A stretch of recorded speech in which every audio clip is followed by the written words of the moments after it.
one gentleman who will no longer be with us. As probably everybody knows by now, he has announced his retirement after WrestleMania 3. He is one of a kind, a man that is actually hanging it up at the very peak of his career.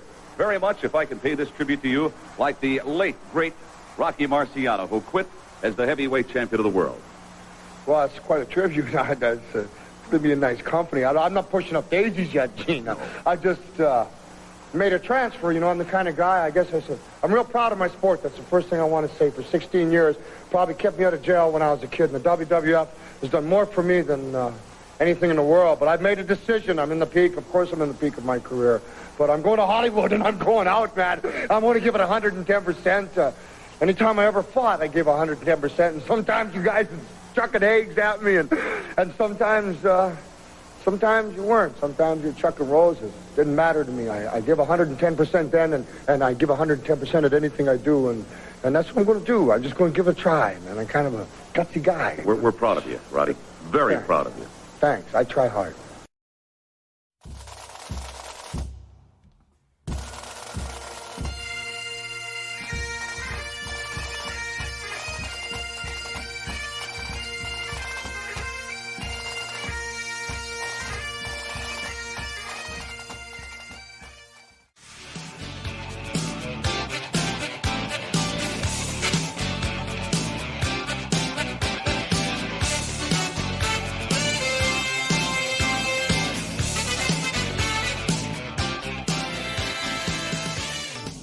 Hello and welcome to another episode of By God Almighty! By God Almighty! By God Almighty!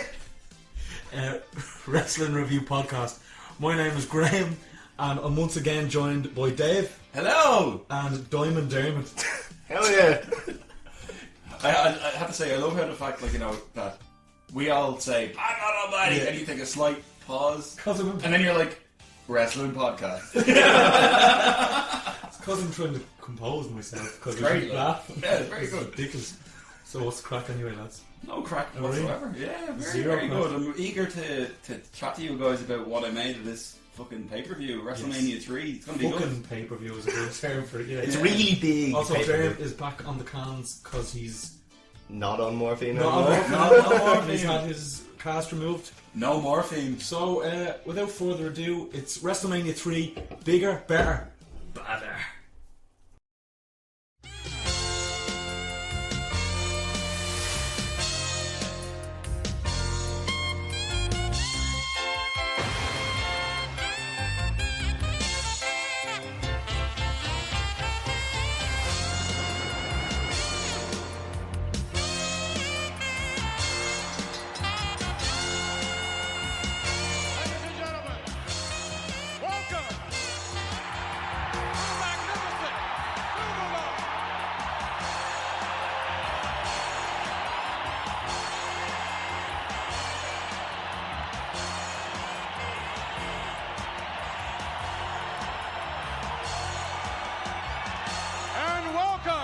To WrestleMania 3!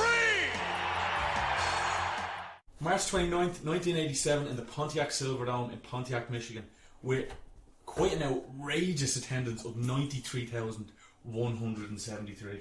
What did you make of that? Well, myself and Dave were talking about this on the way up, like, that seems like a fucking bit of an overestimation. Oh, it's definitely exaggerated because it's wrestling, Yeah. but there was still well over 80,000. Oh, the place was fucking jam-packed. It It looked great. I'd say, It looked honestly, really good.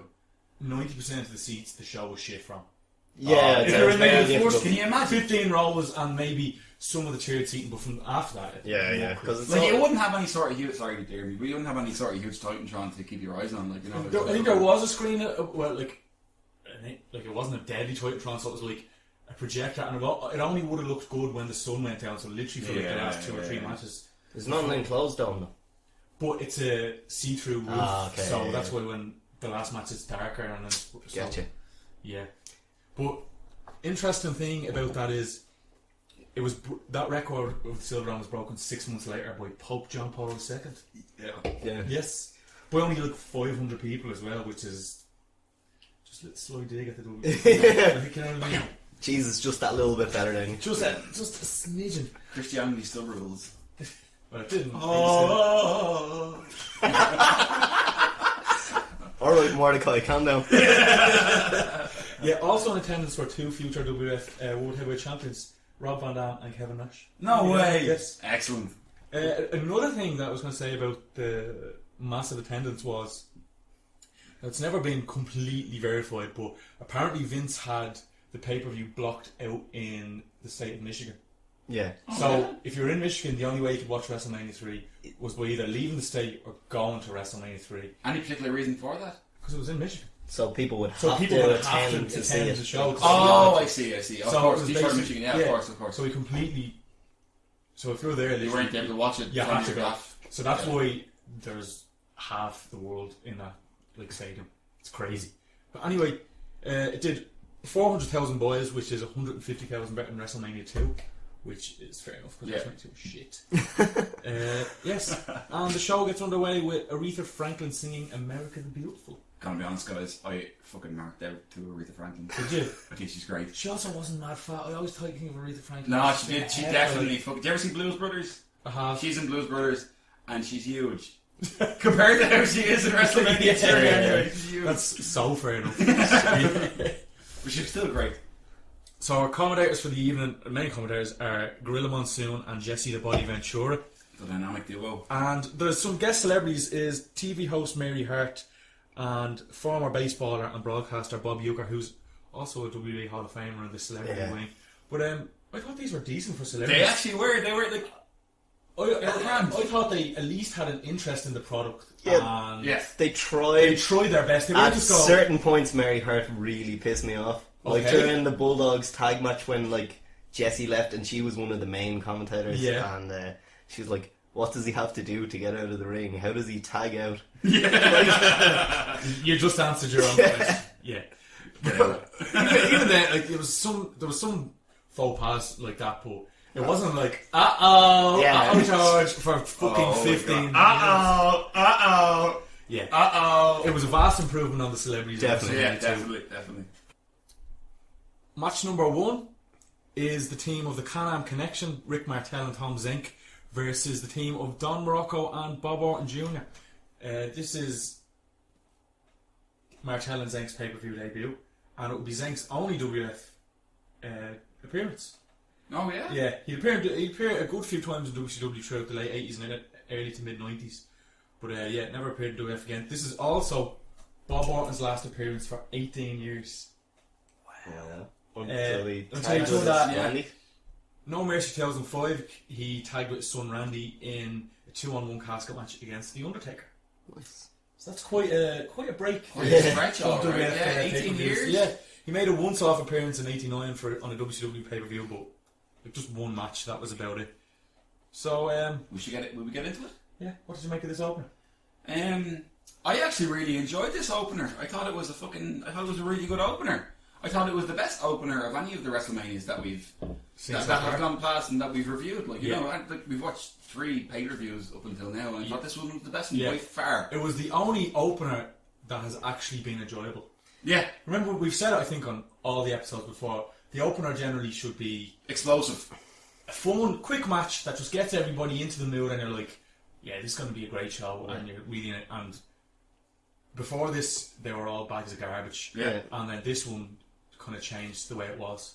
I thought thought the Can-Am Connection did a great job, like kind of the double team moves, and had a good pace to them, and they kind of got the crowd going. They're in great shape as well. Yeah. You know? Speaking of great shape, how much has Don Morocco been hitting the juice since we saw him last? I was thinking that because he Wrestling Classic and WrestleMania 2, he was a fat shy, and then all of a sudden he's big and bulky again. He's definitely it's not being he's running the streets, like he's definitely been banging shit in his ass like fucking hell. Little needle here and there. I thought there was a really nice camera shot during this match. It kind of looks over the commentator's shoulders, and the commentator's sitting up rather than sitting down at ringside. Yeah, and it kind of lets you see just how big the actual arena is. I like that. They did that shot every now and again. Yeah, it was really good. It was a really cool shot. Yeah.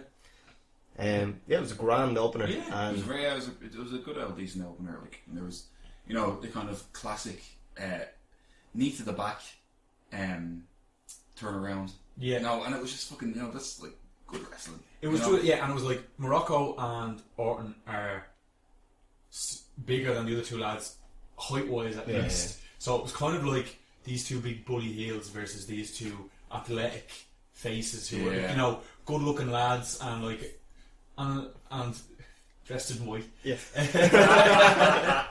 Which, what does that do, Dave? I'm not saying it. I'll talk about it later. Don't worry. I'm sure there's more people dressed in white. Yeah. Yeah, but good match. It was interesting seeing Rick Martel work as a face. Because I've only ever really known him as a heel. Yeah, as the model, like that's what he's synonymous with. So it was interesting. I liked it. It was a good match that came to a close when Martel pinned Morocco with an aided crossbody at 5.5 minutes. One thing actually I didn't like about the match, but I thought it was a bit of kind of slip up. The next match is kind of dubbed a Full Nelson Challenge. Yeah. And in that match, I think Orton, or maybe Morocco, I can't really remember, one of them put one of the lads in a Full Nelson and they double teamed them, and I was kind of like, nobody else on the show should have done a Full Nelson, because the whole idea of that match was who's the better person at doing Full Nelsons. But we'll get into that. It was completely like swept under the carpet. Yeah, it's grand. You know, it's the same old story, and it's just like thousands of years ago when I took these chains and I pulled down the pillars of Rome, and just like I made Atlas and Samson cower at my feet, Billy Jack Haynes, you're gonna feel the fear, you're gonna feel the wrath. We're gonna find out who the true master of the Full Nelson is right here in the Pontiac Silverdome. And get it right, it is Billy Jerk Haynes. For the record, it is Billy Jack Haynes. Match number 2 is dubbed the Full Nelson Challenge, and it is Billy Jack Haynes versus Hercules. Billy Jerk Haynes. Sorry, Dave. Get it right. Who's dropped his Hernandez surname and actually believes he's Hercules of Roman mythology. Yeah. What did you make of that promo he gave before the match? Well, it definitely confirmed that he's absolutely insane, or else he just has really good career longevity because he's been gone for 4,000 years or whatever. But like, yeah, it was a bit mental though. No, come on, like I don't know. Part about wrestling is like, you know, you have to kind of imply that it's believable. Yeah, you know. But like, if you actually pretend that you're the Hercules of legend of the lore, like, you know, fucking. Fuck off. It kind of just throws a little spanner in the works there. Where you're just like, and this is wrestling where, like, you know, it's so outrageous. Yeah, exactly. And this lad is the least believable motherfucker on the card. Like. But Bobby Heenan was good in the old promo. Yeah, Bobby Heenan's always good in the old promo. In fairness, like this, apart from obviously Hulk Hogan, Andre the Giant, and Macho Man and whatever, this card is Bobby Heenan. He's on so many matches. He's on commentary. He's just Jimmy everywhere. Hart as well. Jimmy Hart is all over this Monitors all over the kit. Yeah. But what I will say about these guys is the two of them are in fucking phenomenal shape. They are in such good shape. Probably the best shape of any fucking wrestler in the entire card. You know, the two of them in the ring together, like, you know. Jesus Christ. The background to this one is Billy Jack Haynes was using the Full Nelson as his finisher, and then Hercules, who acquired Bobby Heenan as his manager, started using it. So they challenged each other to a Full Nelson Challenge, which is basically a match, and then whoever's better at doing the Full Nelson is declared the winner. Opinions on this bout? I thought it was a no-sell load of bollocks. Yeah. Honestly. Interesting. I thought neither of the wrestlers sold anything. Especially fucking Billy Jack Haynes. He didn't fucking sell a thing. He was rolling around like he'd be fucking getting stomped in the head, and he'd just be like, and he'd be fucking straight up again. Like, you know, there was no selling whatsoever. That's what I thought. It was a strange. In saying that, it was better than I expected. So you expected nothing? Oh no! I thought it was going to be, you know, a car crash, like a fucking just murder on the dance floor. But it was better than that. But it was still shit.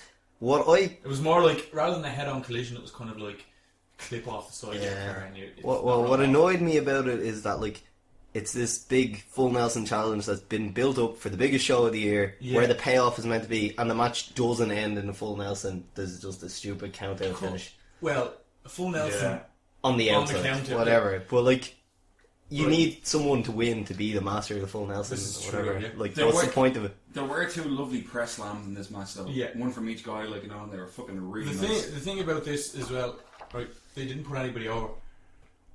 So did they have a future for these lads? Because this is Billy Jack Haynes' only ever WWF appearance. So if they didn't think they were going to keep him around, why didn't they just put Hercules over and have him? Yeah. So he stayed for a number of years. Yeah, but he was always this kind of mid-card character, but every time we see him, he's kind of slightly protected for some reason. Hercules. Yeah, even though he's not going anywhere. Maybe they had plans for him that never materialised, but like... bad, like. Yeah. Although I will say, Hercules' clotheslines are very nice. Yeah, very nice. Doesn't matter who he hits there. Clothesline from hell. Great.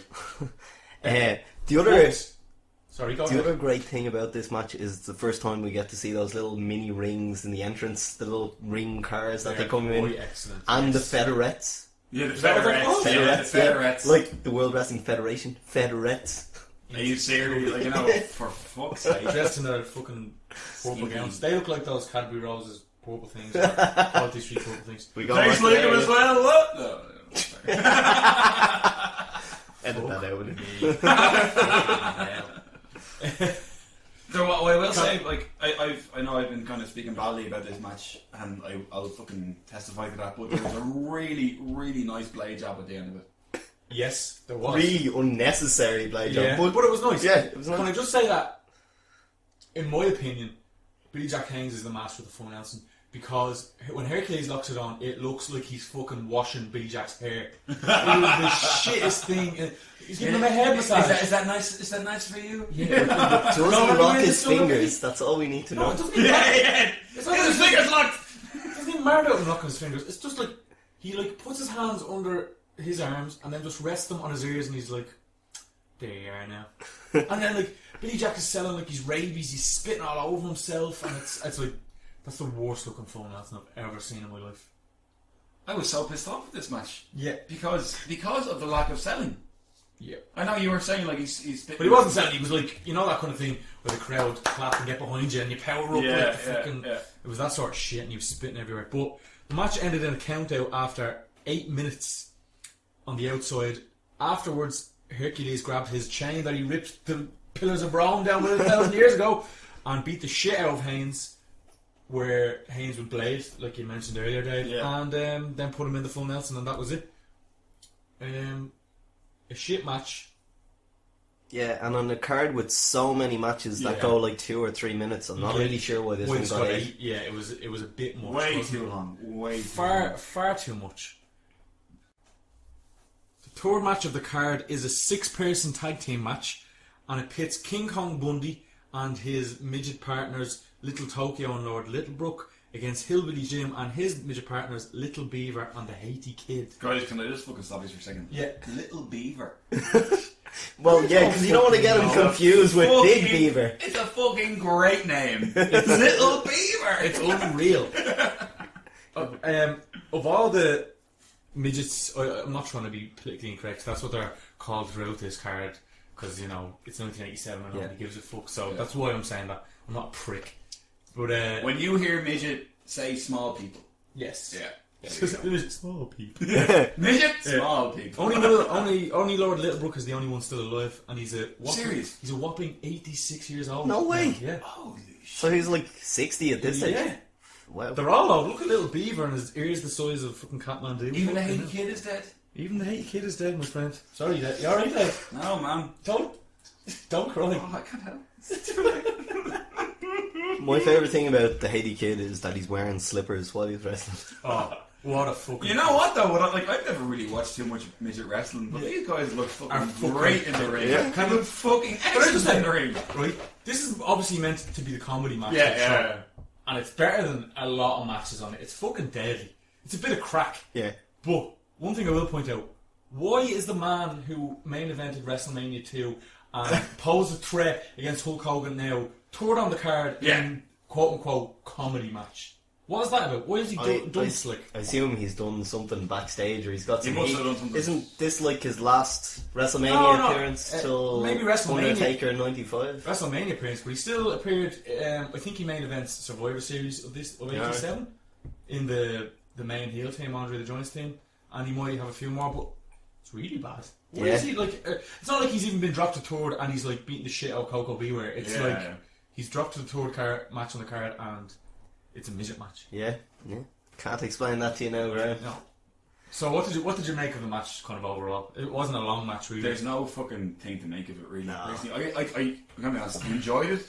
I thought it was fun. It's not a good match though. But it's not a good wrestle match. Exactly. But That's kind of it had the row your boat spot, which I really thought was excellent. Yes, it was. I don't know why it Especially when happened, there's dwarfs. but it was great. It's very funny. Yeah, so this is just, a filler for people to laugh at small people. If you're easily offended and politically correct in 2015, this probably isn't the match for you. It's not. If you what I enjoy about Little Tokyo looks like, he doesn't look like a dwarf. He looks like a tall dwarf. He looks like a small, bloke, normal person, who doesn't have dwarfism. It's such such a deadly match. It's so like, and what annoys me is the fucking big lads get a payday out of this for doing fucking nothing. And the small guys probably get fucking a fraction of what the other guys are getting. Oh, is that meant to be a joke? No, it wasn't, but now it is. Fuck's sake. Little Beaver! Yeah. I've nothing else to add to this. I did enjoy the ending, in all fairness. Yeah, it was good. King Kong Bundy is going mad, and then fucking... So Bundy gets disqualified because the big lads aren't meant to fight the small lads, and he elbow drops Little Beaver at about 3 minutes and gets DQ'd, and then all the midgets team up on him and tell him to go They're just fuck off. him. Yeah, so that's the end of that, basically. There's a great quote from Jesse the Body Ventura. I think it was King Kong Bundy picks up Little Beaver and he's like, they can stick him in a garbage bag and put him in the dumpster. I just thought that was fucking gas. He just picks him up like he's nothing like that. Before we get to match number 4, Mary Hart, as we mentioned earlier, the TV host, is backstage to interview Miss Elizabeth, but the interview doesn't go according to plan, as Miss Elizabeth doesn't get to say a single word as the Macho Man Randy Savage interrupts, as he always does in his controlling boyfriend persona, and gives a typical Macho Man promo, which is obviously excellent. It's brilliant. Because he's excellent. Every single promo that he has this fucking show, it was brilliant. He's just so good. He's just dead. Yeah, he's brilliant. Yeah.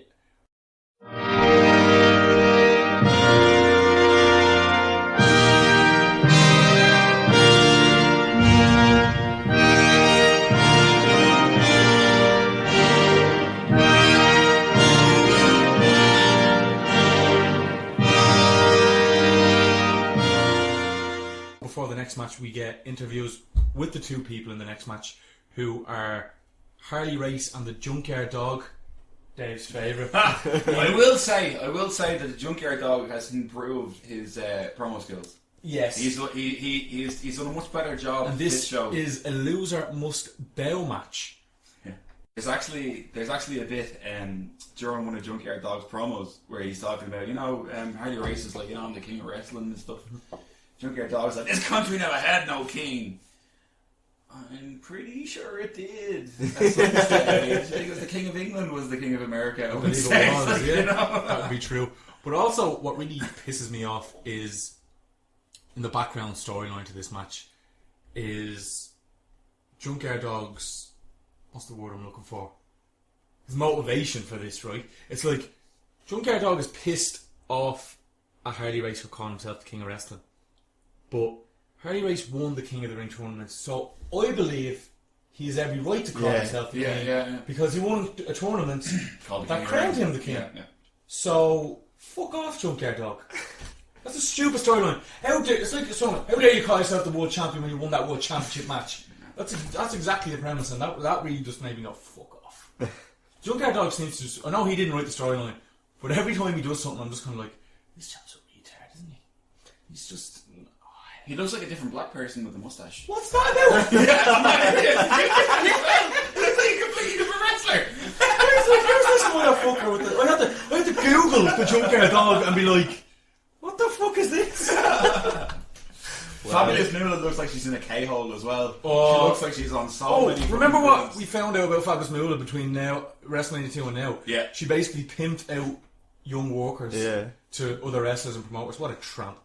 Also, what I don't get is fucking Bob Uecker, who's guest commentating this match, getting a fucking stalker for Fabulous Moolah, who's like 63 years old. When there's loads of lovely featherettes. The featherettes! For fuck's sake, the featherettes. I found it, It's interesting that this is like a former NWA champion against like the main face of the Mid-South, and it's just a little throwaway mid-card match.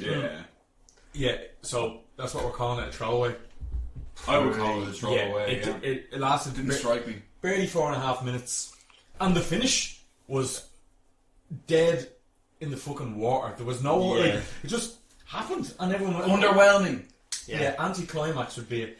Harley Race just hits a belly-to-belly suplex and pins him. With like a little slight distraction from not even on the apron. Bobby Heenan literally just went, "Shut up, you!" And Junkyard went like, "No," and then got hit with a suplex, and that was the end of it. And it was just. Now afterwards, Junkyard Dog did what every good guy should do and attack Harley Race from behind the steel chair, and everyone went bananas. That's what every time Junkyard Dog does something, I'm like, he's giving out about something that's so reasonable. He's always like, "How dare he do this?" And you're like, "No, Junkyard Dog.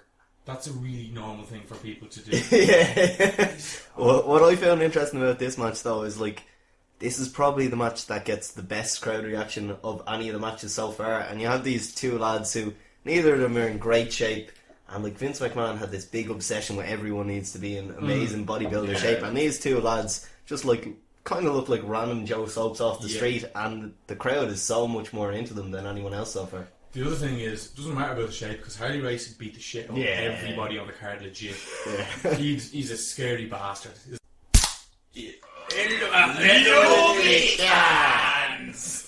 So yeah, let's just forget this. So what did you just make of it? Well, I didn't like it. It did nothing for me. Like, I thought Harley Race was a bit of a bump machine, and that's about the highlight of the match. Definitely. Junkyard Dog has his stupid headbutts again, and fucking hate you. Speaking of those headbutts, there was a great quote from, I think it was Jesse Ventura, and he was like, "Oh yeah, the Junkyard Dog is on all fours. It's his favourite position." I thought it was very funny. It was good. You know, it probably wouldn't be seen in the same light as it was then. Now that it is now. Maybe now, like whenever we're watching it now, I think it's fucking gas. Yeah, in hindsight, everything is fucking hilarious. You were saying bump machine, and I was saying earlier he's in a wheelchair. No wonder, like, that is bump machine, and also he invented the diving headbutt, which would explain why his body's fucked. Like in this match, he does not a diving now, but he does a falling headbutt off the apron and misses. And I know there's padded mat there, but that still can't be good for your spine, like, and that sort of thing. It was about 4 and a bit minutes, and pretty shy. Pretty shy. Well, you know, they said it was my last ride, man. Yesterday when I finished hanging and banging, when I jumped on the Harley, man, as I went through the intersection, as I headed for the mountains, some of the non-believers in the gym said, "See you later, Hulkster, man. This is your last ride." It ate me alive, brothers. When I felt the fury, as I ripped, as I tore the shirt, as I headed for the sunset, man, I looked down, brothers, and as the sun beamed off the gold in my eyes, I realized that sooner or later, you gotta live and die and you gotta face the truth. And for you, Andre the Giant, it's time to face the truth, brother. Because when I think about what you and I have to do, man, what I have to do is nothing. All I have to do is merely beat a 7'4", 550-pound giant. But Andre, you gotta face the truth, brother. In its purest form, man. The purest truth there is, man. The training, the saying, the prayers, the eating, the vitamins. And to beat me, man, you gotta beat every Hulkamaniac, every little Hulkster in the world, everyone that plays it straight, all the ones that don't take any shortcuts, brother. And they usually say, if the dirty air don't get you, the politicians will. But in this case, it's going to be Hulkamania. And the reason it's going to get you, man, it's the purest form of the truth there is. And I can't wait to see you go down at the feet of Hulkamania in front of 90,000 plus in the Silverdome. What you going to do, Andre the Giant, when the real truth, the 24-inch pythons and Hulkamania runs wild on you? Before we get on to the next match, we get a promo from the World Heavyweight Champion Hulk Hogan, who was interviewed by Vince McMahon. This promo could be described as absolute nonsense. No, well, let's just say, right, we're after re-watching the promo between us just before we started recording. And we're just, the three of us are sitting here flabbergasted. What is he saying? Ridiculous. He was hanging and bagging yesterday. Drives on his Harley. Yeah, and then the gold shone in his eye. And Hulkamania is the purest form of truth there is. And if the dirty air don't get you, the politicians will. Alright? That's all you need to know, basically. Look, That's more than the you need to know. I think we said our piece the last time with the term Coke Hogan. Coke Hogan. Crazy eyes. Yeah, and the purest form there is whatever he's sniffing up. No, Give me some of that. yes. So, the next match number 5, is the Rougeau brothers, who are working face, which is very strange for me to see. Jacques and Raymond versus the Dream Team, Brutus Beefcake and Greg the Hammer Valentine. The Dream Team give a promo before the match. They have a new stablemate, kind of the strongest man, Dino Bravo. What did you make of this match? Oh, it's also the Rougeau's WF pay-per-view debut, was it? Yeah, I was very disappointed that they were the Rougeau brothers and not the Fabulous Fabulous Rougeaus, Rougeaus, because I yeah. wanted to hear that theme music Oh, so we'll badly. hear it, we'll hear it. Don't Just worry. love Barry Manilow so much. Yeah, the fucking robe budget for this match is unbelievable. There's 3 robes. Oh, there's 3 robes on that team, and the Rougeau brothers had their amazing jackets as well. They must have, like... So much, what's the term? What are those things called? Sequins. A Oh, lot of sequins everywhere. Sequins Oh all my over the God. shop, yes. Yeah, The and... match? The match? It's grand. It's a grand tag I match, yeah. thought it was forgettable, to be honest. Forgettable, but not... Not terrible. Yeah, not. Yeah. The thing about it is, if it was really, really bad, you'd remember it. Yeah, for being so bad. The main thing I remember from this is when Bobby Heenan jumps on commentary and he claims that he's 2-0 for the night, even though he's had 1 loss, a double countout, and 1 victory. And he just says he just had nothing to do with that match because he doesn't deal with midgets, so he's 2-0. Fucking hell. I don't deal with midgets. So mad. Classic so mad. Bobby Heenan. But yeah, To be honest though, I didn't really I couldn't really discern any kind of high point from this match. It was just kind of... I think it was built around Beefcake's random face. Yeah, Yeah, which yeah, made yeah. no Very, very real random. sense. It was so random. It was like he's being a heel throughout the match, and then Dino Bravo interferes, which caused the finish.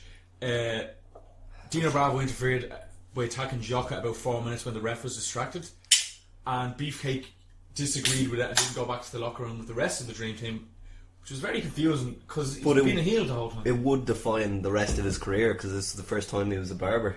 Well, give it another match. Yeah, Another- the next match, I think. Yeah.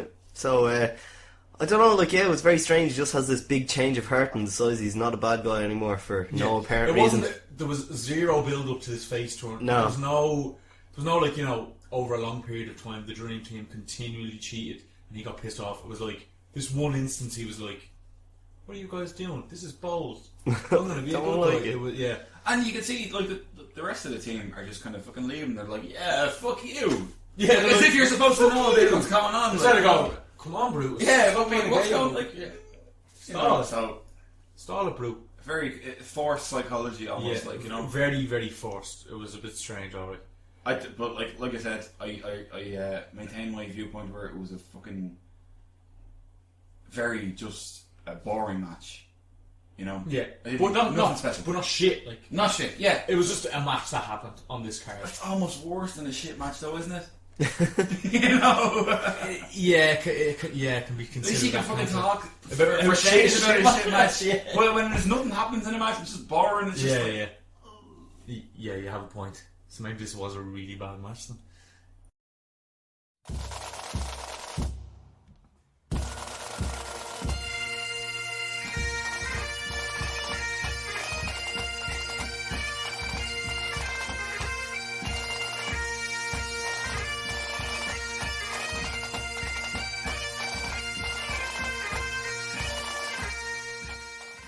Match number 6, halfway through, is a hair versus hair match of the adorable Adrian Adonis versus Rowdy Roddy Piper. The background to this one is that Piper had taken some time off from the WWF, and when he returned, he'd found that his Piper's Pit segment had been replaced with Adrian Adonis's Flower Shop, which, in fairness, was fairly gay. Like, I don't mean that in a kind of in a slower way. I just mean, you know what I mean, for what it was. So that's where the match came about, and it was also billed as Piper's retirement match, as he would be off to Hollywood to film a few good films. His retirement would last 2.5 years, which is pretty long. Long enough. Like when wrestlers say they retire, Yeah. they're back about 4 days later. But yeah, 2.5 years is a long enough time. Can we just take this fucking time just to appreciate Really quick. Yes, his recent death. Like, and just fucking, Yes, he is a good buzzer. Yeah. He's mental. But he's a good buzzer. Even though I hate that accent, I can appreciate what he was trying to do. But and you know what, as well, like, I really like the fact that he was a face in this match. Yeah. Like, we've been fucking... seen him as a heel the whole time. Was our 5th episode? Fourth? Yeah. Okay. But, like, the previous 3 ones, he was a fucking... He was a heel, like, you know, and everyone's got fucking crazy for him in this match. They love him. They love him. They love him. To be honest, before this match, there was a promo from Adrian Adonis, which made Hogan's promo sound like the most coherent thing in the world. What the fuck was Adrian Adonis talking about? No idea. He was talking absolute trash. I did like Jimmy Hart's line where he said wrestling was spelt Adonis. Shit, that's a really good line. But apart from that, whatever Adrian Adonis said, I've no idea. Sorry for interrupting there, but Lovely cans. lads, in ring, this match was not great. No, it wasn't great at all. But it wasn't supposed to be, though. Like, But the overall crowd reaction and the absolute mania that these two put on was fucking bananas. And it was excellent. At the end of the day, that's what pro wrestling is about. They Yeah, got a exactly, great reaction from the crowd. Yeah. Like, you can talk about the technical fucking, like, you know, Abilities intricacies of of- a match, like, and, you know, Yeah. it can still be fucking shite. But they still told the story. Yeah. And Piper beat the shit out of Hart. oh, Jimmy Bumped Hart like takes a some motherfucker. serious Yeah, bumps on yeah, this yeah, match. you did. Adonis, we should also acknowledge that this is Adonis' last WF match, and he would die about a year later. Serious? Remember when we first seen him? Yeah. We were talking about crashed into a moose. A year later? Him and 5 other wrestlers were travelling in like a people carrier, wherever they were, and there was a big massive moose, and they like hit the moose and swerved off the road, and I think Holy 4 of them shit. died. So It's horrible. that's an awful way to go. Like, Yeah. he was fairly young as well. Like he was probably only in his 30s, late 30s maybe. That's still a shit way to go. Like, Yeah. But at least he wasn't dressed in drag in his last no, he wasn't. show. Like, you know. Remember the last one he was fucking... In your nanny's nightgown. Yeah, exactly. Yeah. My specifically you, my nanny. he rang up your nanny and was like, "Here, Give me a shot, your nightgown. Nanny Morris, Nanny goes in a nightgown," and she was like, "Yeah, no bother." Here, what was the story with, like, towards the end, Jimmy Hart sprayed something in Piper's face? Perfume, like Oh, it was perfume, was big it? flamboyant, whatever. Oh, okay, It cool. was perfume. It was the exact same kind of perfume container that the model would Well, use yeah. later. It is. It was more like, actually, it wasn't perfume. I believe it was because he had the flower shop. Yeah. No one of those pumps you pump like pesticide over Yeah. flowers or whatever. It was something like okay. that. But Piper, anyway, went over with the sleeper hold at 7 minutes and gets the scissors. Piper doesn't even do the haircutting bit. Brutus. Yeah, Brutus. Randomly For comes whatever out. reason. Suddenly he's a like Can you guys shed any light over why the reason? I zero. didn't understand why. Zero light. They never had him being mates with Piper at all. No. Then he suddenly runs out and starts cutting Adonis' hair because it was a hair versus hair match. Loser gets the haircut. And that's where he obviously got the barber gimmick from. Yeah. But it was the most random thing ever. Like the whole ending of this match was a bit weird, where like Adonis had Piper beat, and he like instead of keeping him in the sleeper after he dropped his arm twice, and then when he's dropping it the third time, he just like walks away as though he's already won. Was it It's meant to very be he thought the strange. hand dropped maybe? I don't know. Yeah, it was weird, but There was a great chase towards the end of the match, where Piper was showing him the mirror. And After the match. After the match. After that, when he gets his haircut. Yeah, and he shows him the mirror and he starts going mad, and like it's almost like a fucking like a matador kind of thing where he's showing him the red carpet and he just moves that way. He's in the mirror, like, chasing him from one side of the ring to the other. I thought that was brilliant. Yeah, that was this match was a pretty it was a complete all over the shop mayhem, but it was a really entertaining match. It wasn't a technical No. you know, it was just a really entertaining match. Yeah. That's what you want. Entertainment. At the end of the day, sports entertainment, as Vinnie Mac would say, and that's exactly what it was. That's exactly what you got with this. So there was a gap of a few bad matches, and then this kind of brought the show back to excusez-moi, a bit of glory.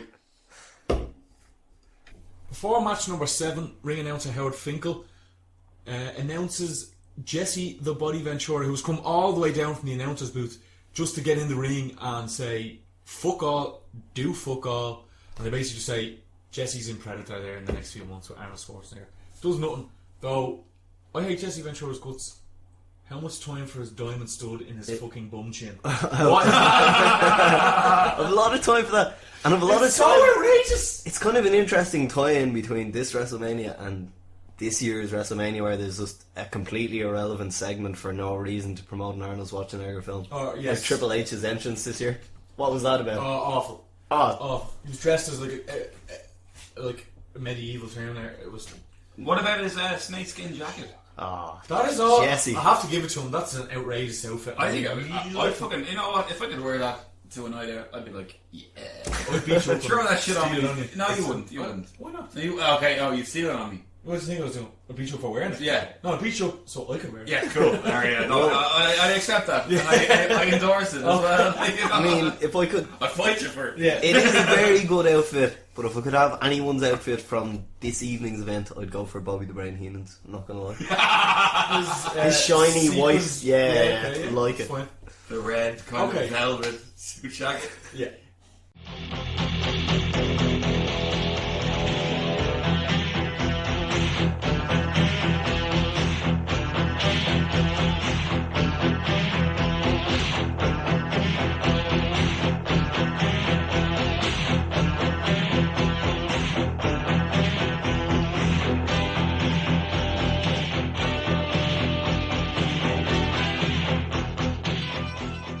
The next match is a 6-man tag teaming the Hart Foundation, Bret Hart and Jim Neidhart teaming with Dangerous Danny Davis against the British Bulldogs and Tito Santana. The Bulldogs lost the tag team titles to the Hart Foundation when referee Danny Davis allowed them to use multiple illegal double team moves, and now Davis has decided to become a wrestler who looks like Frank Shamrock. Guys, I might sound incredibly ignorant here, but who the fuck is Danny Davis? No, he's a referee who became a wrestler for like a week. No, but he became a wrestler because he was banned for life plus 10 years. Yeah, I remember that. Yeah. So if he dies, even 10 years after that, he still can't ref another match. If he happens to come back from the dead, yeah.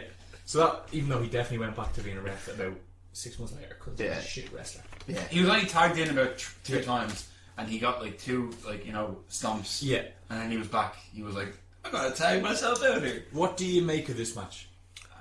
There was some mental spots in it, but I expected more given the participants. I was thinking, right, this match has the Hart Foundation and the Bulldogs, right? Yeah. Now, don't get me wrong, Tito Santana's good as well, and then Danny Davis, whatever. Yeah. And for those lads, it was very mediocre by their standards. But it was very mediocre. It does feature a ridiculous looking tombstone. But like, if you're asked in some sort of trivia, like, who was the first person to deliver a tombstone at WrestleMania, you're not going to be thinking him, are you? No, you're really not. I'm gonna just throw it out here. That fucking dog is amazing. Oh, Matilda. His name is Matilda. Matilda. Oh, he's brilliant. I loved it. I was like, It's so good, yeah. little doggy. For such an ugly, cute dog. Yeah. But yeah, the match was kind of had those spots, like you said, in the tombstone and all that lark. But overall was just... The crowd loved it, but I kind of felt a bit meh about it. Like, Yeah, it's a bit lackluster It was a bit overall. I don't know if that's because Danny Davis is in it, but like, he was only tagged in. Yeah, that was the whole thing. Twice. The Hart Foundation were protecting him from the Bulldogs because he cost them the titles. Or he's in the fucking match in the first place. Yeah, I don't really know why it didn't, like, if there's just a lack of chemistry or what, but it just didn't really flow or something. This match lasted about 5 minutes, yeah. But if they'd made this a tag team title match between the Bulldogs and the Hart Foundation, cut about 3 minutes from that fucking Full Nelson challenge trash, this could have been a really memorable tag match. Yeah, definitely. Like, look at the fucking talent that you have in the ring there. Yeah, you know, unbelievable talent. The Dynamite, Davey Boy, Neidhart, and Bret Hart is fucking just. And they spend about at least 2 minutes of the match, fucking with Danny Davis there, like, you know, just fucking coming in. He's like, stomp, tag out. Yeah, and they do it like 2 or 3 times. It takes ages. It's like, you're fucking serious. For the level of talent, this match was disappointing. Definitely Completely agree. It finished up when Sorry, let me look my notes. Davis, of all people, hits Davey Boy with Jimmy Hurt's megaphone when the ref's back is turned and gets a pinfall. Yeah, this match didn't do anything for me. No, me neither. Even though it probably should have on paper. That tombstone was really good. I'll continue to the tombstone was pretty good. Pretty good. Ah, lovely. After the match, there is an interview with the challenger in the main event, Andre the Giant, and his manager, Bobby the Brain Heenan. Can I just comment on Andre the Giant's face for a minute? The structure of his face? Or no, not the structure, just the face that he's making during the interview. His emotions. He's standing there and he's like, I can't believe that they're putting Hulk Hogan over on me. You know, he just looks so pissed off. He knows he's going to lose. Little Hogan dick now. And he's like, look at him! Wait, his face is like, I'm so pissed off right now. He's hilarious. I know, isn't he? The French accent makes him funny, like. Doesn't it? It really just makes him... And can you honestly not look at, like, Bobby Heenan's outfit here and say you wouldn't wear that? Damn, he looks great. I want to wear it. I would wear that on a night out. I'd wear it to a wedding. Your own, maybe, but no one else. I would wear it to a wedding and outside of the wedding as well. So you'd wear it then? Just wear it. I'm not going to work.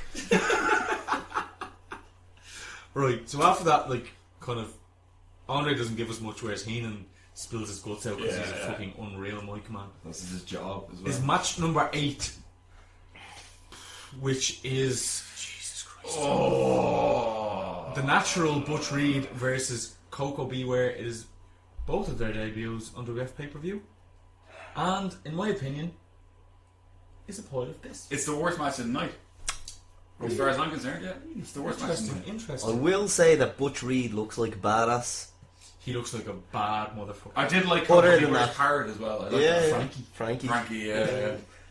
And there was one stage where Monsoon was like, you know, there was a shot on Frankie there. He knows Coco Beware is in trouble. He knows he's in trouble. Like, you know, his parrot. Yeah. It's the parrot. Like, parrot who can't actually make facial expressions. But the fact that the camera just zoomed in on him. The fact that we're talking about everything except the match itself tells you everything you need to know. I mean, he looks great. He looked great. He looks fucking cool, man. But the match was absolutely nothing. It was. I've had more entertaining farts. There was look at that. I've literally been more entertained by the smell of my own farts. Just going, oh, it's disgusting. But this was terrible. This was equally as disgusting as the smell of my farts. There was one great line from Ventura where he was like, "Slickster looks like he's ready for a night out in Detroit." Oh yeah, yeah. I like this. Like I kind of took note of that quote before I realised that this actually took place in Detroit. Yeah, and so I kind of took it as a very racist kind of comment. Because Detroit is kind of maybe known as a black city, possibly? Yeah, exactly. No, it is. No, it's very right. True. And this guy, like, you know, he looks like a swindler. He obviously his name. He looks like he's going out in this black city to cause stereotypical crime, like, basically. And so, you know, it's kind of along the same lines as Chico Santana and all that. I was like, yeah, you are a dickhead, but you're fucking hilarious. Oh. Black on black crime, that's what this match was. Was it not? It was a fucking crime to my eyes. It was fucking criminal. It was so shit. Oh, it was fucking awful.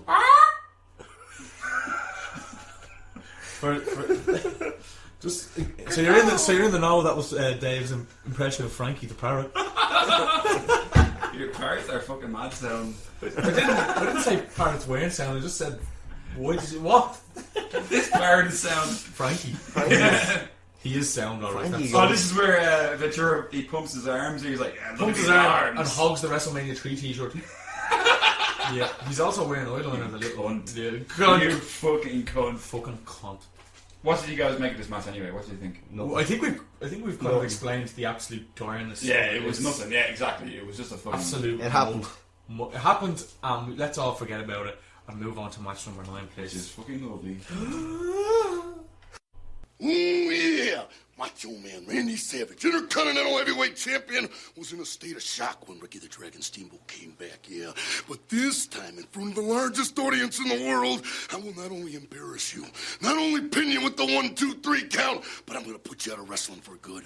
Oh, yeah, Dragon, I am the Lord and Master of the Ring, and you're going to find that out, one athlete to another, right now. You can't be with me, no. History beckons the Macho Man. Ricky the Dragon Steamboat, someone special. George, the Animal Steel in your corner. However, in my opinion, this could be your last shot at Randy Savage and the Intercontinental title. My last opportunity.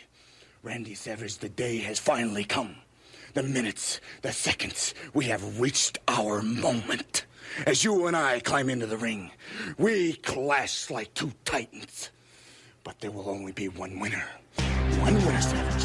This dragon is breathing fire. This dragon will scorch your back. I will come away with the championship belt and see new horizons. Okay, so before the next match, we get a promo from each man. The Macho Man, as always, is unbelievable. He comes out with the epic line that history beckons for the Macho Man. Jesus Christ, what a line. Yeah. How could you beat that? That's fucking amazing. Well, you couldn't beat it, but Ricky the Dragon Steamboat doesn't even try and do a good job of beating it. Much in the same way earlier, Hercules thought he was the real Hercules. Ricky the Dragon thinks he's a real dragon and says he's going to scorch the Macho Man. Like, see, I can laugh at Hercules talking that shy because he's fucking crap. But Ricky the Dragon is an unbelievable wrestler. he's not a good promo, though. No. But he has a fucking an unbelievable amount of skill in there. As we will see in this match. Just like a Miss Elizabeth has amazing tits. I feel weird thinking about that because she's dead now. She's dead? How do you not know she's dead? She's dead for like 12 years, man. Shit. Back to the scene. Who have I been having sex with? So back to the sequins and robe budgets. Yes. Look at the Macho Man's Macho robe. Man went all fucking out on his robe. So this match is match number 9. What's it just making? And is for the WWF Intercontinental title. The Macho Man Randy Savage defending against Ricky the Dragon Steamboat. What's the opinions, I lads? thought it was fucking great. I thoroughly enjoyed it. Yeah. I thoroughly enjoyed it. Unbelievable. I thought it was short. No, I thought it was like, I mean, it's 14 minutes 37. It's the longest match on the card. Yeah, and between the two most fucking talented, arguably the two most talented on the wrestlers card. on the card, Jesus Christ. but like, it doesn't feel long at all. No. The crowd reaction tells you everything you need to know. Like, every So false fast-paced. finish, and there is a lot of false finishes, but Lots every of one, it the is crowd bites on every unfucking- time. There is over 22 counts. Is there? 22 counts. Yeah. One every 45 seconds of the match or something. That's fucking insane, like, you know. That's crazy. Yeah, And the thing is, nobody kicked out of a finisher. No. Nobody nowadays in WWE to get the crowd going. They like give him a finish. recently they had that John Cena Kevin Owens match, and there was like 4 FUs he kicked out, or actually whatever it's called. But no, Macho Man did hit the elbow and get like a 20 count or something, but that's the ref was down and out. Which, exactly. Which still made the Macho Man look strong. Yeah. Like he'd finished Ricky. Then obviously Ricky came back and he reversed a scoop slam into a small package and got the pin. But this match was just fucking hell. It's so ahead of its time. Anytime you watch, like, you know those things like WrestleMania Rewind or like top 10 matches and all that shit, like WWE produced stuff. They always talk about this match, and on the recent Macho Man documentary DVD they talk about it, and Ricky the Dragon said Macho Man literally listed every, like, this wasn't like every single thing that happens was practiced 1, 2, 3, 4, 5, 6, 7, 8. All planned. And he even said, like, at the top of the list he said lock up, and Ricky was like, well, of course we're going to lock. Like, I don't even need to remember all, but it said lock up. Like, everything was meticulously planned. And the interesting thing, this won the Wrestling Observer Match of the Year award, and interestingly enough, this is the only time it's ever happened that the Match of the Year and the Worst Match of the Year have occurred on the same card. What was the worst match? Oh, you can guess. I think I could be worse. No. Midget match. No. Main event. No. I think I know why. I think I know why. Yeah. But like, yeah. But guys, can I just fucking say something? Anyway, back to this, the Match of the Year. About this. About fucking Macho Man here, right? Yeah. Like, before I fucking started doing this pay-per-view, you know, like, I'm a huge wrestling fan, obviously, from when I was a kid and everything. Yeah. And obviously I know who Randy Savage is, and like fucking. I never really seen his matches. Like, no, I've seen a few of his matches, obviously, but it's never like start to finish, you know. But I have to say, man, this guy is a fucking phenom. You know, he's just fucking unbelievable. He's a genius. He's a genius. Yeah. He's I thought so that was his good. brother. Oh. Fuck you, Jim. You're off the podcast. Get out. No, but like seriously, like he's fucking obviously like Ricky Steamboat is fucking amazing as well. Of course he is, yeah. But Randy Savage is just like he knows exactly what to do. Yeah, exactly. Like he's just a fucking just blown away by this match. Yeah. I really enjoyed this. Even match. the little shitty matches he had back on the Wrestling Classic were unbelievable. Yeah. Weren't they? Like the things he did, and I know we kind of lambasted his match with George Steele at WrestleMania 2 because it was a bad match, but I'd blame it on the fact that he was given such inadequate opponents. Yeah. You know, that sort of way. Everything that Macho Man still did was good in the fact that he kept leaping out of the ring being a coward and he kept doing those things, even though that match overall was bad. What I really liked about this match as well, the two of them, they just completely fucking put each other over. Non-stop. They are fucking selling each other shit like nobody's business. You know? Yes. Which brings quality. Which brings me to something else. Remember at Remember WrestleMania 2 I said that Vince's original idea was to have Hogan be Savage in the main event, but still have Savage in the main event. He wanted it to be at this one again. And Hogan's idea was no. He was like, oh, I can do Andre instead. And he then, obviously, Savage is the heel here, but by our next WF pay-per-view anyway, Survivor Series, he'll be face, which was Hogan's idea to turn him face.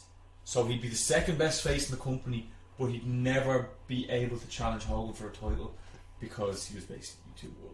Like, yeah. Which is Hogan acting the Hulk Hogan cunt again. Do you know what I mean? Oh, fucking Hogan. Politicking no end. No. Politic. But that doesn't take away from the fact that Macho Man is fucking dead. No, he's so good. Yeah. And sorry, so is Steamboat. Yeah. Jesus Like, Christ. no, there's no taking away from Steamboat. especially when you consider the fact that like this is match of the year and it was planned out move for move, and then how many years later was it that he had match of the year against Ric Flair and they called it completely in the ring with nothing planned out? That's amazing. Like he can do anything. Who's his Steamboat? Steamboat, yeah. I think it was maybe 2 years later he had match of the year. That's not on a pay-per-view. My head is wrecked. Yeah. No.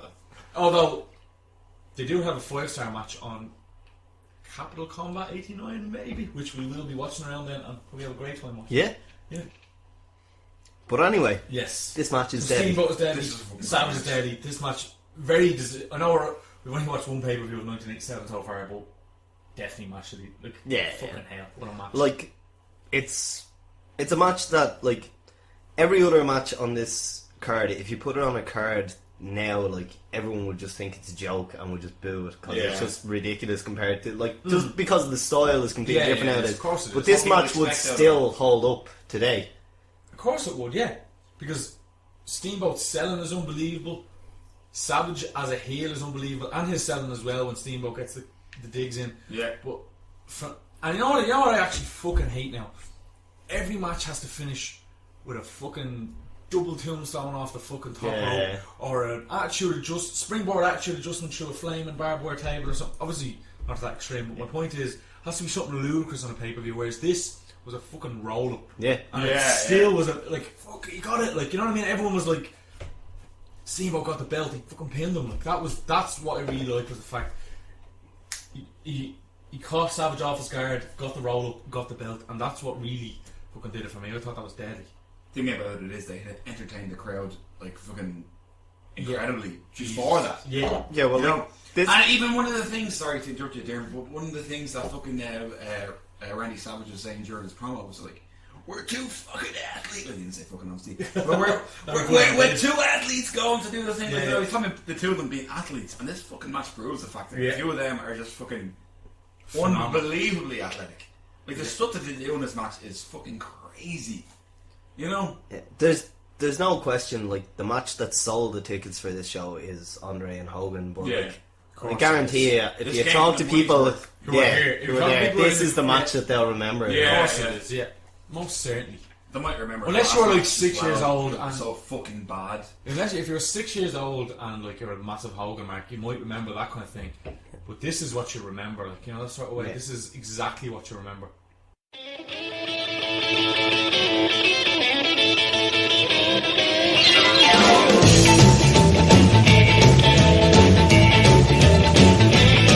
I got long sideburns and my hair slicked back. I'm coming to your town in my pink Cadillac. I'm just a honky-tonk man. I'm just a honky-tonk man. I'm just a honky-tonk man. I'm cool, I'm cocky, I'm bad.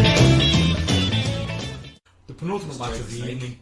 It is match number 10, and it's Jake the Snake Roberts versus the debuting Honky Tonk Man. Sorry, I'm actually a gobshite. That is not the penultimate match. This is third last match. And as I said, it's Roberts versus Honky Tonk. What did you make of this one? Forgettable again. I think it suffered from the fact that it followed this match. Most definitely. I think it was kind of cast off to the ruins of history. Yeah. Because of the fact that it followed directly after this match. Yeah, it followed the best match on the card. I was watching this pay-per-view and, they came with a promo with Jake the Snake and Alice Cooper right beside him, and I was like, Jake the Snake, ha ha ha, and I was kind of just like, well, Jake the Snake can talk. Yeah. Oh yeah, no, don't get me wrong. I think it's his voice. I think it's his voice as well, because he doesn't talk garbage. He's like, he has this just real serious, and you're like, fucking hell. Yeah. What I would say is the bit in the promo where they're showing why this match came about, the guitar that Honky Tonk broke over. It definitely looks like a legit guitar compared to the ones you see Jeff Jarrett breaking into a million pieces and sawdust. It was on Jake the Snake also. Geez, so many wrestlers had their own little talk show segments called the Snake Pit, and he had Honky Tonk on one time, and Honky Tonk attacked him and cracked him with a guitar, but Jeff Jarrett and the likes would use a balsa wood guitar, which is just a fake. What stuntmen would use when they're using wood, kind of like tables to go through and things in movies. That was a real guitar that cracked him, and it's fucking sore. At one point, now this is when Jake was at the lowest of his low. He's on the road to recovery now and all that, and Hall of Fame, which is great. But I remember him saying, like, because the neck surgery and all, and then he became addicted to pain pills, and he's sometimes going to blame the Honky Tonk Man for that because he injured his neck and then had to take it, sort of way. But he's obviously over all that sort of thing now. Did you guys ever see Beyond the Mat? Oh, of course I have. I have it upstairs on VHS. Fucking movie, man. I couldn't throw that in the bin. I'll never have a VHS machine again, but I just couldn't throw that out. Like, way. Great movie. But it's good. It's good to see Jake the Snake not like that anymore. Yeah. If you've never seen Beyond the Mat, or if you have, but it was 98 or something, so that's a good while ago. Even just watch it again. Even just on YouTube. The Jake the Snake section apart, like, it's fucking. It shows that fucking Coco Beware's on that as well, and he has. Is he? Probably not the same Frankie, but he has a Frankie, and he has to put a wig on the board because the board is so old. He has to put fake feather extensions on the board because the board is so old. Like, most of the feathers have fallen over, so it's not colourful anymore. Like, that way, which is just. It's sad, isn't it? Kind of. Yeah. I thought it was an okay match. Yeah. It wasn't shit. Like, it was pretty decent. One thing I'll say, Jake the Snake does it all the time. He's one of the only people who say body shots. You never see people punching people in the stomach or chest anymore, winding them. Everyone's just like digging the head off each other, and it looks shit. But Jake, because you know what it looks like. Someone's coming at Jake the Snake. He fucking hooks the. He's not a boxer or Muhammad Ali job. Like, his punches look like they wouldn't hurt, but like. He hits them in the stomach and he hits them in the head and he hits them in the leg and all. It's just kind of. I think it's better psychology, which is something that Jake the Snake is known for. Yeah. For me, this match was just kind of nostalgic because these were two of my favourite characters when I was a kid. Two absolute action figure characters. I definitely own both of them. Yeah. I don't know if I ever had either of these actually, to be honest, but. No, I still have both of them at home somewhere. Definitely found my Jake the Snake one a few months ago. So actually, I can remember my first four were Hogan, Warrior, Macho Man, and that three big legends, and then Earthquake. Not that Earthquake isn't a legend, rest in peace and all that, but he's not on that level. Do you know what I mean? But the fact that this match has dirty finish again, there's so many just bad finishes on this card. You wouldn't be able to do that on pay-per-view nowadays. You know what pisses me off about this dirty finish is that Jimmy Hart is distracts Jake the Snake Roberts while the ref is blatantly looking at him, and then Honky Tonk gets a roll up in a handful of tights. And puts his arm on the rope as well. Everything. He mixes all the heel tactics together. But but right in front of the ref, which pisses me off. Like, I hate when that sort of crap. And you can obviously you can see the ref trying to look away, but he knows it's too late, so he just fucking goes for it and makes the 3 count. But very hard act to follow. Definitely. I thought it was a nice little one-on-one match. Yeah.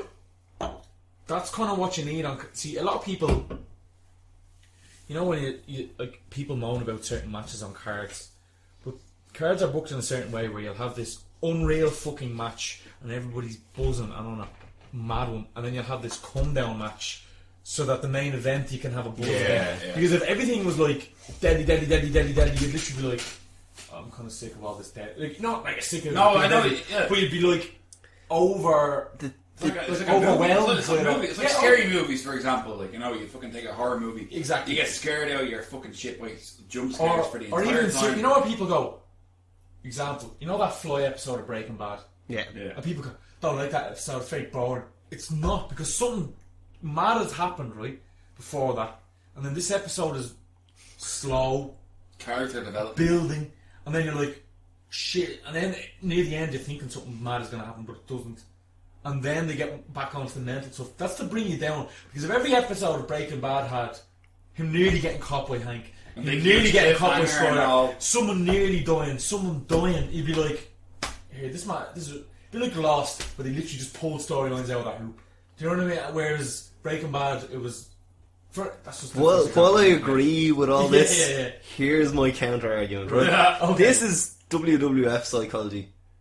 In Japan, they will just go one great match after another, and it works. No, but that can be tiresome. I completely agree. Wrestle Kingdom 9 was Wrestle deadly. Kingdom 9 was deadly, but I didn't watch that in one fell swoop. I was like, I'm going to watch the next half of this tomorrow, because it is a lot to take in. You're like, fucking hell. And my other counter argument to your little Breaking Bad thing is Game of Thrones. Just gonna kill all the characters all the time and go mad. They do take their fucking time in that, especially in the later seasons as well, though. In season 5, it was a big build-up. I suppose. And a lot of people were like, this season is shit, blah, blah, blah. And then episode 8 came around, and we'll remain this season is still shit, but this episode's great. We're not going to be spoiler free anyway. We're not going to fucking ruin that. So anyway, at the end, they all die. When you just fucking relax, keep watching. Anyway, little rats. Sorry, after this match, mad tangent there. That went absolutely all over the kid. So after this match, Alice Cooper comes in with the snake, and they all try and get Jimmy Hart, and Jimmy Hart sells it like he's getting burnt with acid. Yes, it's fucking great. It's really good. Also, I look how Alice Cooper comes in like he's a hard lad, and he's skinnier than he's so skinny. But like the commentators call him out on it, going like, he'd probably want to go to the gym. Look at those weak arms. But a forgettable match, but I still didn't hate it. No, I didn't hate it. No, but it was just like I was fucking pumped up from the previous match. What I'd call it is a TV match as opposed to a pay-per-view match. You know what I mean? Like a nice 7-minute TV match. You know what I've actually noticed here? This is the third animal mascot of a wrestler on this card. We had Matilda for the Bulldogs, Frankie for Coca Beware, and Holy Damien shit for Jake Snake. We're mad for animal mascots. What the fuck? And now, none. And I think it'd be pretty, like, it's hard obviously, animal cruelty and animal laws and all that kind of thing these days, but like, imagine Matilda was around these days, they'd make a fucking mint on plushes. Like the most Matildas and stuff. The most recent animal mascot I can remember was Scott Steiner in TNA. Didn't he have like a tiger or something? Something ridiculous. Sorry, what? A tiger? I might have made this up. But like Scott Steiner is definitely crazy enough to have that. Yeah, he is. Yeah, tiger. I might not have been a tiger. I might have made that up. Did you dream that? He might have been on a pogo stick at the time. I don't know. Did you dream? Scott Steiner pogo stick? Have you never seen Scott Steiner on a pogo stick in TNA? Oh, it's amazing. What? Yeah, no. He used to have a thing where he came out on a pogo stick. This is also also making this up? No. Right, if I Google this to put this video on, it doesn't exist, I'm fucking coming for you. I'm gonna kill you. Please do. Fuck's sake. Anyway, Lovely cans. Yeah, so before we get the actual penultimate match, it is actually the penultimate match because I'm in the spa. No, you're not. You're already. Oh, sound man. Appreciate that. You've spilled your can on I have, job, yeah, so you look like you weed yourself. Did you just pour your drink all over yourself? Oh, Did you no. look like You're gonna have so much editing for this. I don't care because it's hilarious. God. The next match is a tag team match with the team of the Iron Sheik and Nikolai Volkov versus the Killer Bees, B. Brian Blair and Jumpin' Jim Brunzell.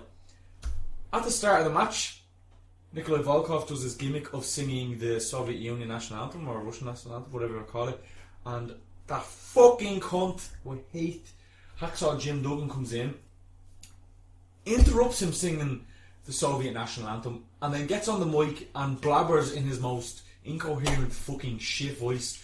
This is the land of the free. You can't So why sing didn't that they here. sing his fucking song? Prick. Fucking prick. You can have freedom of speech. Unless I don't like it, and then I'm going to hit you with a 2x4. It's not like he's coming out and... it's not like he's coming out and going, America is shit, America is shit, fuck off America, you are really shit. He's literally just going, My country's great, my country's great. I love my country, you love your country, can't we love our country? But this fucking absolute bearded retard comes out and...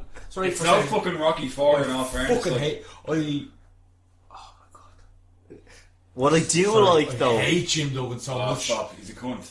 He's so bad. How do you feel about the fact that the Slick is still wearing up like that suit that's been completely like wrecked from the last time?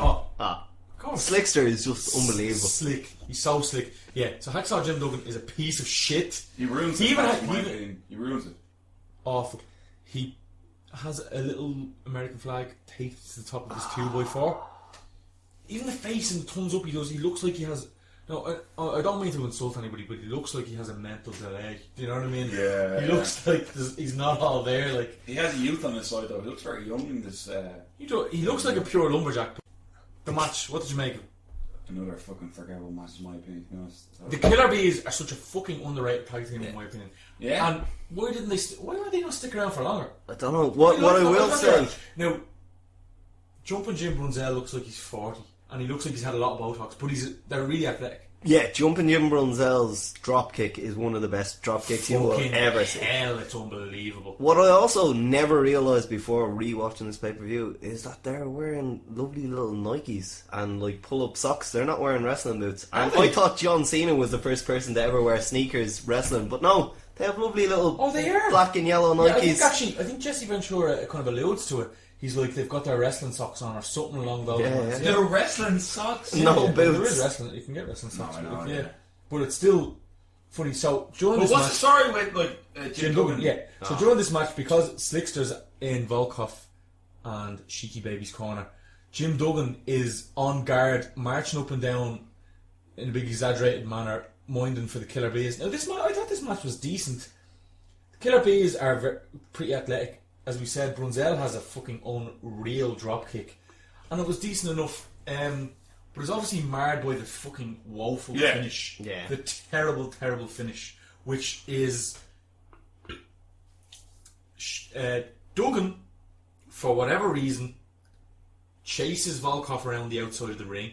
Volkov slides in, Duggan follows him, and in the ring, Sheiky Baby has one of the Killer Bees in the camel clutch, and Duggan just stops and cracks him in the back of the head with the 2x4 and gets the Killer Bees disqualified. And then the Bees are all like smiley, happy people afterwards. I'd be fuming. I'd be like, yeah, celebrating about the fact that they lost the match. Fuck you, Duggan, you fat piece of shit. But no, you know, it was a great thing that, of all people, and I never generally put him up over, Jesse Ventura said, and it's something that I really like to hear back in this. He's like, well, Gorilla, they're going to get the losers money. Yeah. To make it actually seem like it's prize fighting. Yeah. You know what I mean? The winner gets more money than the loser. So there's, you know, when you see these matches on Raw and you're like, these lads just get themselves disqualified or this sort of shit. Yeah. This is like, you know, well, you don't get the winners money. The winners get more money. Like, they pay it out. Like, and I like that to make it seem more of a legit sport. Yeah. Everybody knows. Authenticity. Authenticity is that, yeah, there's the prize money involved. But yeah, Duggan just blatantly getting in and just getting the Killer Bees disqualified pissed me off. So shit. He ruined this match for me. Terrible. Yeah. He completely ruined it for me. Absolutely ruined it. Sorry, that drop kick. Fucking Yeah, hell. it's very nice.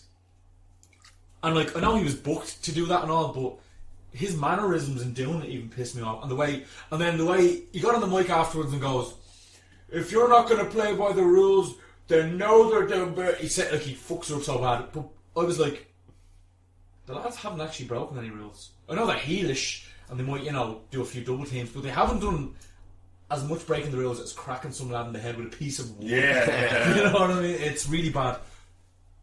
You want to hear a sad bit of news? Yeah. This is like Iron Sheik's last WF appearance for 5 or 6 years. Serious? Yeah, 91 or 92 he comes back. Not as Sheiky baby as Colonel Mustafa.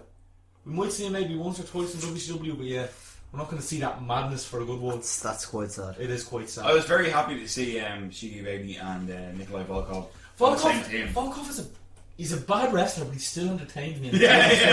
I don't know what it is. It's just fundamental. Yeah, he's an entertaining human being, I think, really, and that's what kind of gets it for me.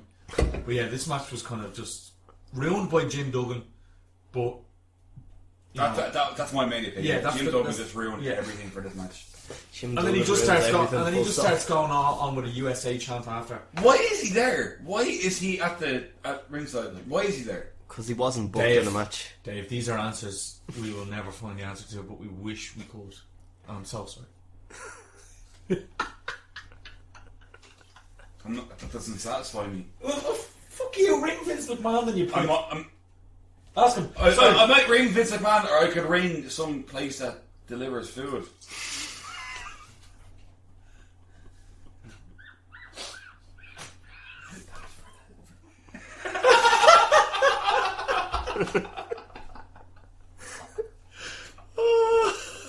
Fucking hell.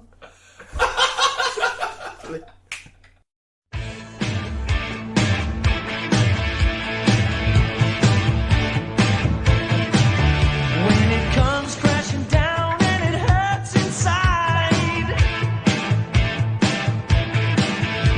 you gotta take a stand, it don't have to hide. If you hurt my friends, then you hurt my pride. I gotta be a man, I can't let it slide. I am a real American, fight for the rights of every man. So now it's time for the main event of the evening. Before we get that, we get interviews with both the participants, Hulk Hogan and Andre the Giant. The first one is with the heel, Andre, and his manager Bobby Heenan. Heenan again is unreal. And Andre somewhat cracks a little heelish smile, but nothing too much. Yeah. You know what I mean? Hogan gives us the usual vitamins, Hulkamania, prayers, Hulkamaniacs, etc. Pythons. Yeah. So it's for the WF World Heavyweight title, champ Hulk Hogan defending against Andre the Giant. The background to this one is basically firstly, Andre got a trophy for being 15 years undefeated in the World Wrestling Federation. Mad fair enough for getting a trophy. And then a few days later, Hogan got a trophy for being the WF World Champion for 2 years. But Hogan's trophy was bigger than Andre's, so Andre was mad pissed off. So he walked off the set, came back a week or two later with his new manager Bobby Heenan, and then challenged Hogan for the title at WrestleMania 3. Also ripped Hogan's crucifix pendant off his neck, which really upset Hogan. Caused a bit of blood to come out of his chest. Oh, was it a little bit of blood? Did it? Oh, Jesus, I didn't know that bit. And then the worst bit in this recap thing was like, on Piper's pit, Roddy Piper goes, "What do you say to Andre's challenge? Do you accept it?" And then Hogan's like, "Yeah!" And everyone's going mad. I'm like, that was the worst answer to a question I've ever heard in my fucking life. The World Heavyweight Championship, yes or no? So bad. But in fairness, if Andre's been undefeated for 15 years, should he not have had a world title shot maybe 8 years before? Yeah, but he never wanted one. That was the thing. Oh, because he's such a nice guy. Well, he fucking should. Like, 8 years ago, Hogan wasn't around. It was like there was a few heels going. Yeah. You know what I mean? He could have definitely taken the title. But yeah, that's the backstory. Pretty good backstory in my opinion. I think it's good. Yeah, no, it's you know what I decent. mean? He's a bit jealous of his friend, which is fair enough. and he wants that fucking belt. And he's disgraced Hogan's Christianity as well, maybe a little bit. That's the best part. Indirectly, they haven't directly said it's something to do with God, but he can't believe it. It's all about to do with God. Really, at the end of the day, that's all. That's all we care about is God. Shut up. I'm so sorry. I'm so sorry. Yeah! I'm gonna fucking slam you. Even worse than Hogan's is Bob Uecker is the guest announcer for this match, and when he's announcing Hulk Hogan, he calls him Hulk Hogan. He is the World Wrestling Federation Heavyweight Champion, Hulk Hogan. Who is Hogan? I want to know. Hogan. Hogan. Shit. Hogan! No, I think it's Coke Hogan. Hogan. Yes. Look at his eyes. That's his name from now on. I wonder was Mean Gene partial to a bit of schnock there? I'd say Mean that Gene. little cash? Schnocked it. What a fucking great time. I know, Mean Gene's just had about you know what? 5 to 6 cocktails at this stage. He hasn't done any coke yet. I judge Hogan more for coke than I would for Mean Gene. I would be okay if Hogan came with me and he was like, "Do you want some coke?" I'd be like, "No, man, fuck off." Yeah. If Mean Gene was like, "Here, man, I'm doing a bit of coke," I was like, "Yeah, let's go." Well, he didn't have any Mean Genianiacs. Fuck Coke Hogan. Coke Hogan. I really like Hogan. Lads, what's his make of this match? Hold on. Right. Sorry. Yeah, Dave, as you asked there a minute ago, what do we make of this match? Garbage. Pure garbage. Burning garbage. Okay. Counterpoint of view? Fuck off. Okay. Right, okay. If you're looking at it You're off this podcast. From a technical point of view, yeah, obviously it's complete shit. Like there's a fucking bear hug for 3 minutes. Literally a quarter of the match is one bear hug. Yeah. But at the end of the day, we did say earlier, pro wrestling is about getting the crowd reaction, and the crowd fucking loves this match. Okay, but can we... I think that fucking crowd reaction is a foregone conclusion, though. No, it is, because Hogan could go out there and literally play X's and O's at Andre the Giant, and they'd still blow their load. But is that not like what you want from pro wrestlers, to get a reaction from the crowd? I'm not saying technically... I was bored. I was too. But, That's... I mean, if you watch this match on mute, it's the worst match you'll ever see. But if you watch it with the sound on, like, the reaction from the crowd tells you he's doing something right. Like. I do understand where you come from, but I think did you see Hogan can get a reaction regardless of what he does, because he's Hogan, because he is so over with that crowd. He could go out there and go, "Listen, we've had a change of plans. I'm not going to wrestle Andre the Giant. I'm actually going to sing the greatest hits of Aretha Franklin, right? Because she's giving me permission to." And he could try and sing them, and it'll be bad, but people would still be mad for it because it's fucking Coke Hogan. Alright? Coke Hogan! Right? And that's how, like... Did you see the bit where he was in the fucking the bear hug and he forgot how to count? What? You see that bit? No, I did not. Where the rest fucking... He had the arm... 3 hands, yeah. 1, 2, 3. Did you 3? He dropped his arm and then the ref picked it up again! He picked it up again as if to say, like, well, forget about that last one that we did. And then he remembered, then he was like, I did not. Why did I not notice that? My personal favourite part is where he gets rid of the protective mats, and then he fakes like he's going to do a pile driver on Andre the Giant, unprotected. First of all, there's no way he's going to be able to do a pile driver on Andre the Giant, and then he takes the worst back body drop I have ever seen. It's like, you know when you have like a 3 or 4 year old infant, right, and you're trying to teach a child how to tumble for the first time. Yeah. That's literally what Hogan's back body drop. He went up and he like held on the rope, and then I'd say he took about 12 seconds to get over. There was no way he was going anywhere near the unprotected part. He was making sure he was landing on that mat. Scumbag. Yeah. Right? So Harley Race did a fucking headbutt out there, and I know it wasn't on the concrete, but still. But even then, if he'd went over and just put his feet down first, no one would have went, that looked fake, because half the Shy Hogan does looks so telegraphed and fake. Like, Andre at this stage of his career, like, he wasn't able to do that much. He wasn't that mobile. He wasn't at his peak, anyway, I'd say. And Hogan was just lazy. I thought this match was trash. As we said earlier, Steamboat Savage won match of the year. This one worst. Was this the worst one? This was worst match of the year. Yeah. See, I think the reason why the likes of Butch Reed versus Coco Beware is because that wasn't pushed as a match. Like, it was like, you know, that's what it was like 30 seconds or 3 minutes, whatever. Whereas this was meant to be something special. Yeah, but like, it didn't. Let's say the last 2 times we watched Hogan on King Kong Monday in that steel cage at WrestleMania 2 was surprisingly entertaining. Decent match. Decent match. Wrestling Classic, that match against Rowdy Roddy Piper, a few bits of shit, but not terrible. No, not terrible. Not terrible. This was bad. Yeah. It was, but to defend it... You need to fucking because like... off. Go on, like, go on. No, people, the point is the point is, like, obviously we're, like, smarts and we know, like, what's going on. But, like, for, like, the little kids who are there and whatever, like, this is the most iconic match in, like, the last 30 years for a lot of people. And they don't care about the fact that it was a shit match. They just care about the fact that he slammed Andre. Anybody who was maybe born in the 70s. For anybody born in the 70s, this is the match they remember as their match. Yeah. Like, I know I was born in the 80s, but I don't know, what match do I remember as Austin versus Michaels at WrestleMania 14 is the match I remember as the match. Yeah, and even that match, if you go back and look at it, it's not that great. It's better than this. What was your match? My match is Austin versus The Rock, the first time. 17, I think that was WrestleMania 17. No, that's the second time. The first one is 15. 15. Yeah. Mine was The Rock versus Triple H, Judgment Day 2000. The 60-minute Iron Man match.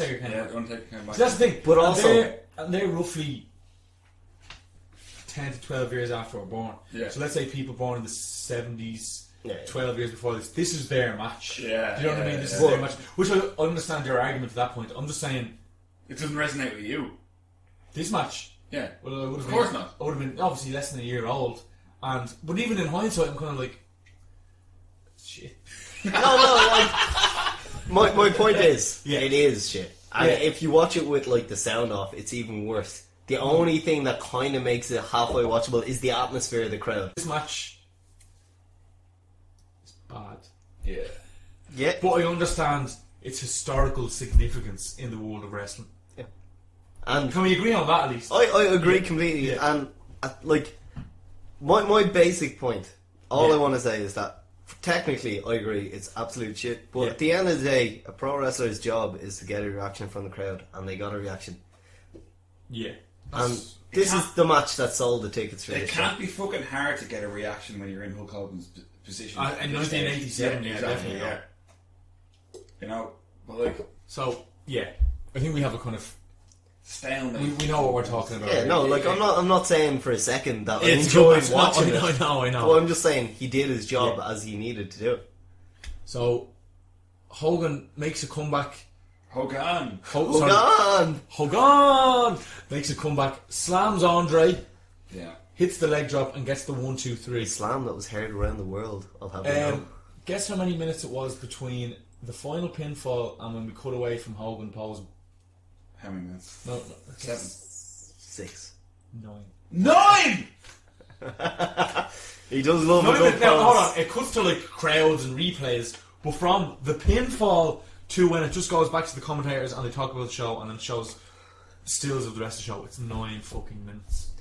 He has a lot of good poses though. Fuck off there. He's so tan, isn't he? So tan. Funny he was wearing white. The tan makes the white pop, the white makes the tan pop. Doesn't really look like yellow. The yellow doesn't work as well. The yellow doesn't work as well. You bellsy. You little geek now. So, stop this just so I can fucking... Before we wrap up, lads, have you noticed an awful absence in this pay-per-view? 2 awful absences. Oh my god. 2 awful absences. My heart is empty for one of them anyway. Yeah. Our lordship. Where the fuck is he? No sign of him. No sign of his lordship. And also, a particularly wonderful human being is also missing. Who's that? Paul Orndorff. Mr. Oh, Mr. Wonderful! Yeah. Wonderful.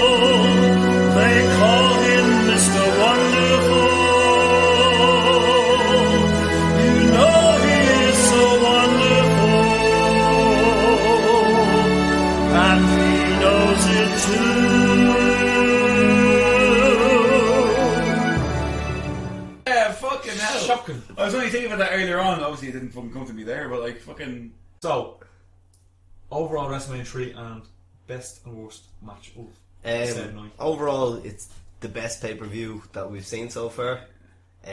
Best match, like, I mean, is there any point saying? No, I think we all agree. Yeah. No, but let's just fucking say it. Okay, yeah. Randy Savage against Ricky the Dragon Steamboat, by far the best match. Yeah. There was a lot of forgettable matches on this card. I'll just go with the midgets match because I didn't really understand the point of it. Okay, Dave. Overall, I thought it was a great show. Yeah, I enjoyed it thoroughly, especially compared to the previous shows that we've reviewed. Like Darren said, best match. There's no fucking qualms about it. It's fucking Macho Man against Ricky Steamboat. It was an unbelievable match. The worst match, in my opinion, was Coco Beware against your man, The Natural. And I don't know. I guess I'll give that the worst match over the fucking the main event purely because I was more kind of invested in the show at the time I was watching it. Yeah. No, I know what you mean. But yeah, that was my bad. Yeah. But fucking overall, fucking quality show. Yeah. Absolutely quality.